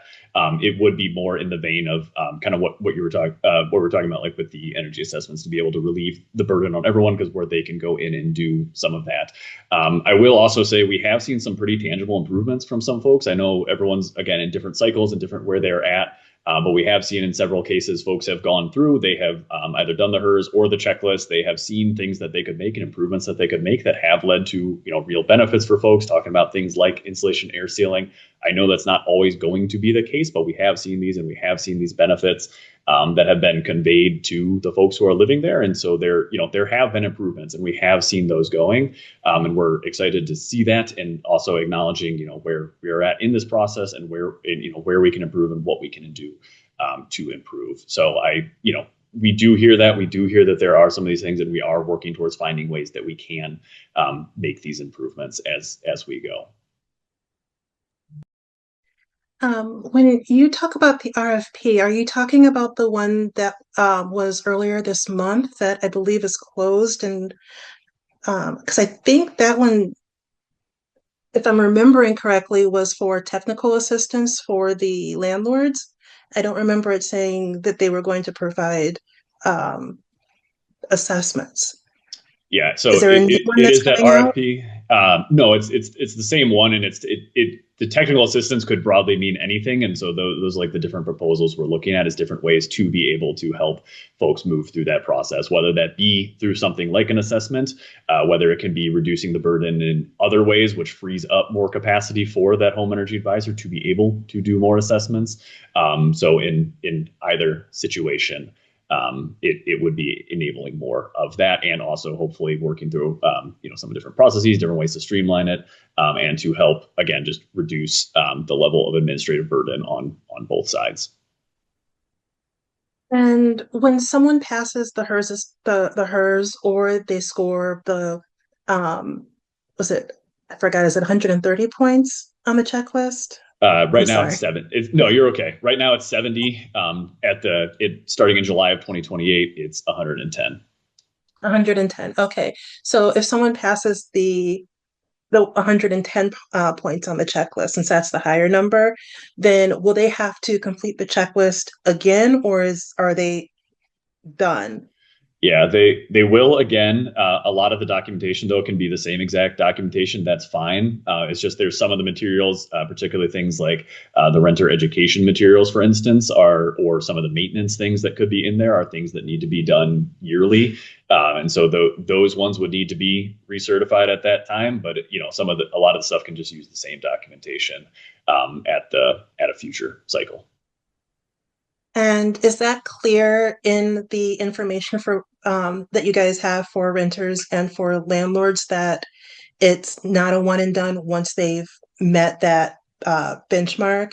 And then what about for the HERS assessment? If they complete the HERS assessment, do they have to get the HERS assessment done again if they've passed that?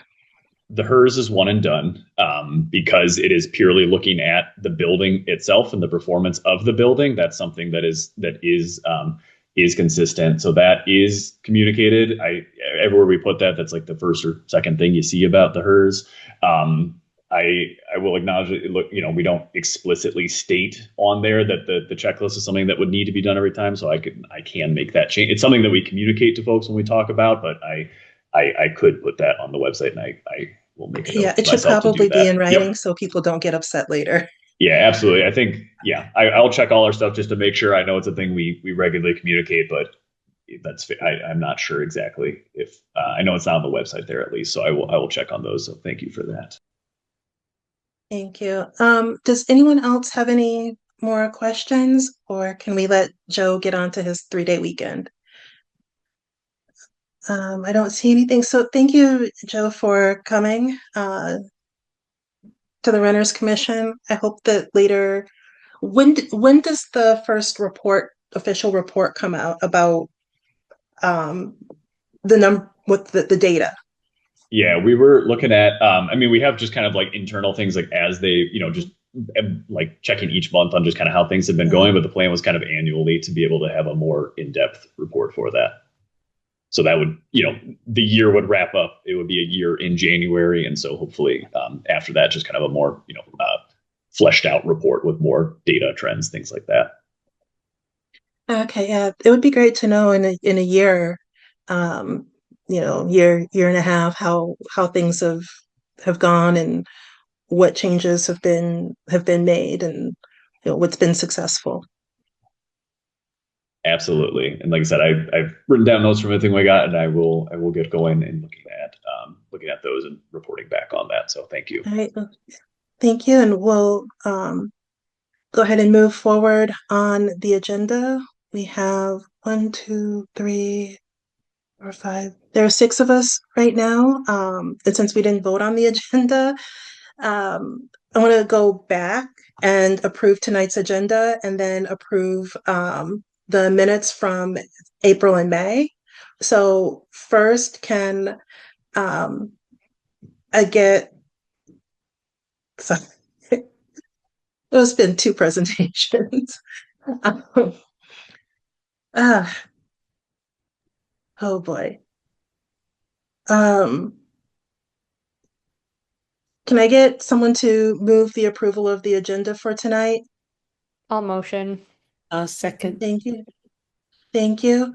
All those in favor of approving the agenda for tonight, please unmute and say aye. Aye. Aye. All those opposed, please unmute and say no. Okay, the agenda passed. And then Sarah, can we approve both of the meeting minutes at once, or do we have to do it separately? Because you just passed your agenda, which doesn't have the other meeting minutes on Oh, it. It just has the April 16th. I would suggest to just do the April 16th for right now. I forgot about that. Oh, Can I good. get someone to thanks? Can I get someone to move passing the minutes from our April meeting? I'll motion. Second. Thank you. Thank you. All those in favor of approving the minutes from April, please unmute and say aye.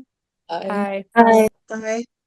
Thank you. All those opposed, please unmute and say no. Right, then we have passed the minutes from April. Since we are already through most of the agenda, the last new item of business is about the listening session. We've been working to identify a date that would work for a listening session event. And was it, I think last week or the week and a little bit before, Kristen sent out a link to a calendar to show, to let us know when your availability is. So far, 5 people have filled out the availability. It looks like it's more towards the end of July. So if you haven't seen it, then please send an email to me or Kristen so that we can get you that link. And we'll let you know what the date is and where the event will be. Okay, moving forward is the plan for next meeting. Just want to remind people there's no meeting in July. And so our next meeting will be in August. We'll have the work session the second Thursday of August and the regular meeting the third Thursday of August. At that meeting, although it already passed, because as the Renters Commission, we've talked about anti-displacement measures. I think it would be nice to still have a resolution in support of the anti-displacement resolution that council passed on Monday. And is there anything else that people would like to see on that agenda? Okay, then, oh, Hannah? I don't know if this necessarily needs to be for August, but potentially. I think it was within the past month or two, we had talked about potentially having someone from rental housing services, specifically from enforcement, to come and chat with us. So it might be nice to get them in either for August or September if they're available. Okay, we'll ask Kristen if, to see when they're available. Is there anything else? Well, we'll see at that time also where, before, it's in 2 months, so we'll also see where we are with the right to organize. Otherwise, when we come back from taking a month off, it might be a pretty short meeting. Let's see. Well, moving on to the reports, are there any reports from our city council members? Uh-oh. Sorry, John? I didn't, you're not in here, so it's hard for me to see your hand now. Not sure I understand. Sorry, I don't know if you can hear me or not. I don't know how to turn my camera on. I'm in a Zoom webinar workplace. My apologies for my boomerness.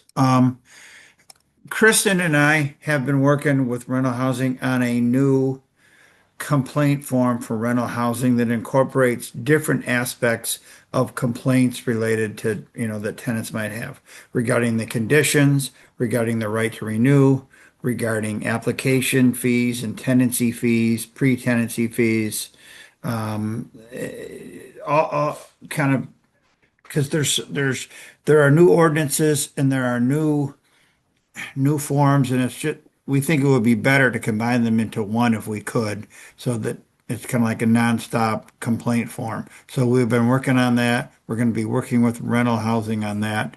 Greg Scrimger, who used to be in charge of rental housing, has recently retired, and Derek Hutton Kinsey is the new supervisor for rental housing. Maybe Derek could be invited to kind of introduce himself and kind of let you guys know any changes that he might be having and how his, he's going to interact with his crew and getting them assigned. So that might be an introduction to the new rental housing manager in addition to this new form.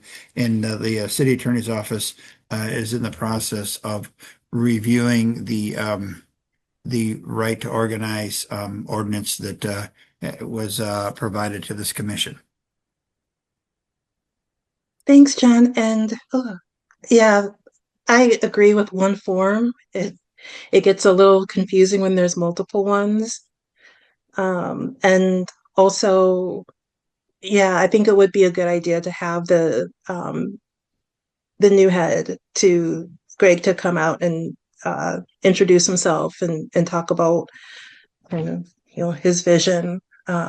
Maybe that's who we'll see when Kristen gets back. If she can find out who's available and when. Okay, that's all I have. I'm going to bug out now, unless there's something else. Okay, thanks, folks. Nope, that's it. Thank you. Have a good summer. Thanks. Good summer. Thank you. Is there back to the reports? The report from City Council. I'll go first. Mine was just going to be that the city council passed you stole my thunder. No, that we passed Sorry. it's okay. That we passed the anti-displacement plan on Monday. So yeah. Resolution. Yes. And it's not an actual plan yet. No, it's not a plan. I'm sorry. It's been a really long day. The resolution directing the city administrator to develop a comprehensive anti-displacement plan for the city of Ann Arbor.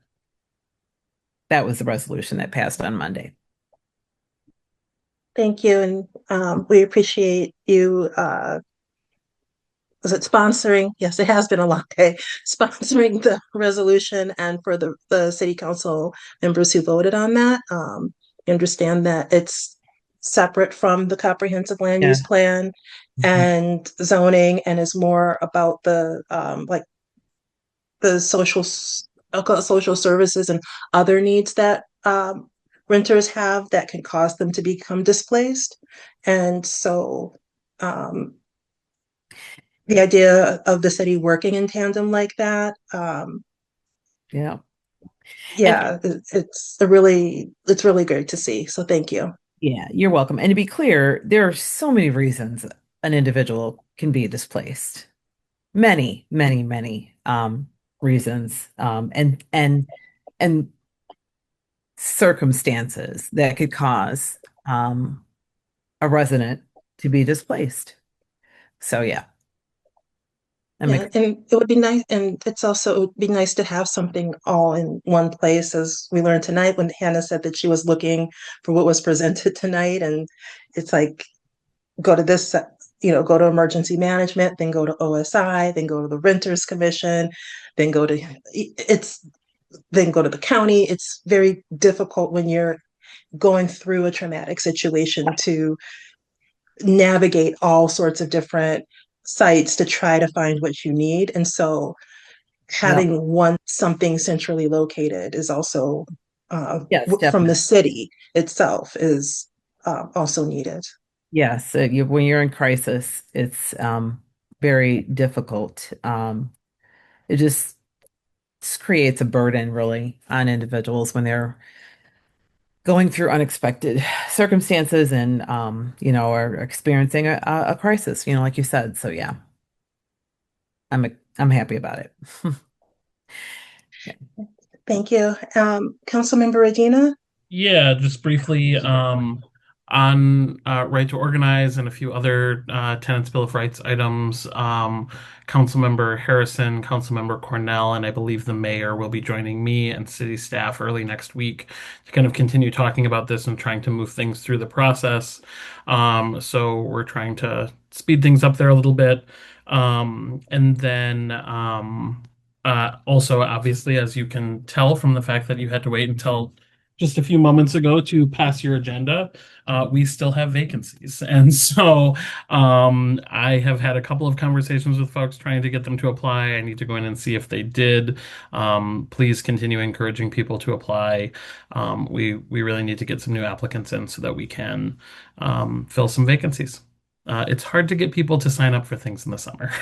But yes, let's so those are kind of my two things is we're trying to get those filled. Thank you. And yeah, it's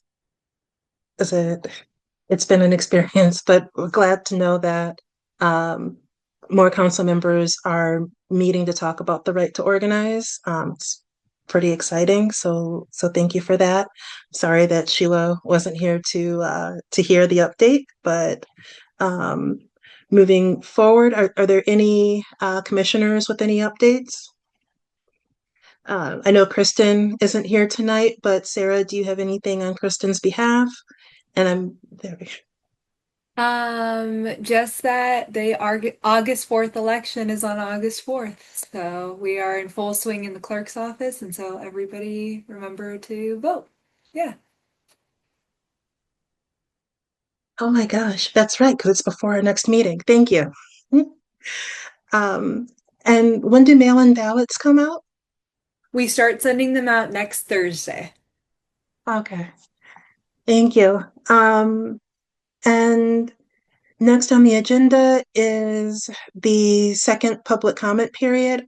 I don't see any attendees here, but then we'll move forward. There were two communications to council. One was Joe's response to the green rental housing questions that were asked, and the other was a tenant situation, but it was from someone in Pittsfield Township, and Kristen directed them to Pittsfield Township for answers. So moving forward on the agenda is adjournment, and just want to say have a great night, have a great rest of the month in July, get some rest, have fun. See you in August.